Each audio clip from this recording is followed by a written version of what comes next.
একটি ছবি আপনারা এই মুহূর্তে দেখতে পাচ্ছেন, একেবারে ডান দিকের যে ছবিটা অর্থাৎ কালকে রাতের বিস্ফোরণের ছবি, এবং এই মুহূর্তে ঘটনাস্থলের ঠিক কি পরিস্থিতি সরাসরি ছবি আপনাদের দেখাচ্ছি।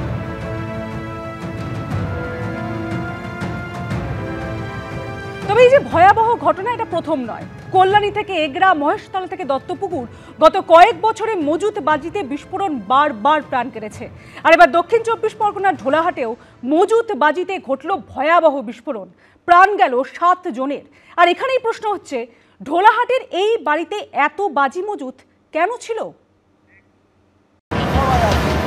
বিকট শব্দে বিস্ফোরণ, চারিদিকে কালো ধোঁয়া, আবার সেই মজুত বাজিতে বিভৎস বিস্ফোরণ, ফের মৃত্যু মিছিল এবার দক্ষিণ 24 পরগনার ঢোলাহাটে। এটা কি বমের কারখানা ছিল? হ্যাঁ, বোমার কারখানা, ও পাশে বোমার কারখানা তৈরি হতো এখানে বম। হ্যাঁ, এখানে বোমা তৈরি হতো। এসে দেখলাম ওই বাচ্চা মারা গেছে, কজন বাচ্চা আর দুটো বড়, মোট কজন মারা গেছে? মোট 7 জন মারা। হ্যাঁ, বেআইনি হয়ে মজুদ রাখতো, তবে ওখানে মাল তৈরি হয়, ওখান থেকে তৈরি হওয়ার পরে আমাদের এই মাল বিক্রির জন্য বাড়িতে রাখে, ওইখানে কোনো কারণে মাল বাস্ট হয়ে যায়। এর আগেও একাধিকবার মজুত বাজিতে বিস্ফোরণের জেরে অজস্র প্রাণহানি দেখেছে রাজ্যবাসী। নদিয়া থেকে হাওড়া, পূর্ব মেদিনীপুর, উত্তর 24 পরগনা থেকে দক্ষিণ 24 পরগনা, বারবার মজুত বাজি থেকে বিস্ফোরণ এবং অগ্নিকাণ্ড কেড়েছে প্রাণ। তবে সেগুলি বেশিরভাগই বেআইনি বাজি কারখানার ঘটনা। এবছর 7ই ফেব্রুয়ারি কল্যাণীর রথতলায় বেআইনি বাজি কারখানায় বিস্ফোরণে 4 জনের মৃত্যু হয়। 2024 সালের 28শে ডিসেম্বর দক্ষিণ 24 পরগনার চম্পাহাটিতে বাজি কারখানায় ভয়াবহ বিস্ফোরণে ঝলসে যান মহিলা সহ 3 জন। 2024 সালের নভেম্বর মাসে হাওড়ার উলুবেড়িয়ায় বাড়িতে মজুত বাজি থেকে ভয়াবহ বিস্ফোরণ হয়। 2024 সালেরই 9 জুন পূর্ব মেদিনীপুরের কোলাঘাটে বাজিকার বাড়ির বাড়িতে মজুত বেআইনি বাজিতে বিস্ফোরণ হয়, ধূলিসাৎ হয়ে যায় আস্ত একটা বাড়ি।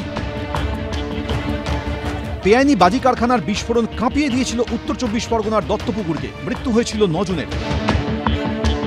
দক্ষিণ 24 পরগনার বজবজে বেআইনিভাবে মজুত বাজিতে বিস্ফোরণে মৃত্যু হয় 3 জনের। 2023 সালের 16ই মে পূর্ব মেদিনীপুরের এগরার খাদিকুলে বেআইনি বাজি কারখানায় ভয়াবহ বিস্ফোরণে ঝলসে গিয়ে মৃত্যু হয় 11 জনের। 2023-এর 20শে মার্চ দক্ষিণ 24 পরগনার মহেশতলায় বেআইনি বাজি কারখানায় বিস্ফোরণে প্রাণ যায় 3 জনের। এবার মজুত বাজিতে বিস্ফোরণ ঘটল দক্ষিণ 24 পরগনার ঢোলাহাটের এই বাড়িতে। কিন্তু এত বড় অগ্নিকাণ্ডের জন্য প্রচুর বাজি মজুত থাকতে হয়, বাড়িতে এত বাজি মজুত ছিল কেন? নেপথ্যে কি অন্য কোনো রহস্য রয়েছে? এবিপি আনন্দ। 2 ভাই, একজন তুষারকান্ত বণিক আর চন্দ্রকান্ত বণিক, এরা 2 ভাই। এরা আজকে এদের লাইসেন্স আছে, এরা এখানে আতশবাজি তৈরি করে, কিছু মাল এদের বাড়ির ভিতরেই স্টক থাকে। তো হঠাৎ এটা বাস্ট হয়ে গেছে, এটা হয়ে যাওয়ার সঙ্গে সঙ্গে গোটাটা আগুন লেগে যায়। ফ্যামিলি হচ্ছে 11 জন, 11 জনের মধ্যে 7 জন মারা গেছে।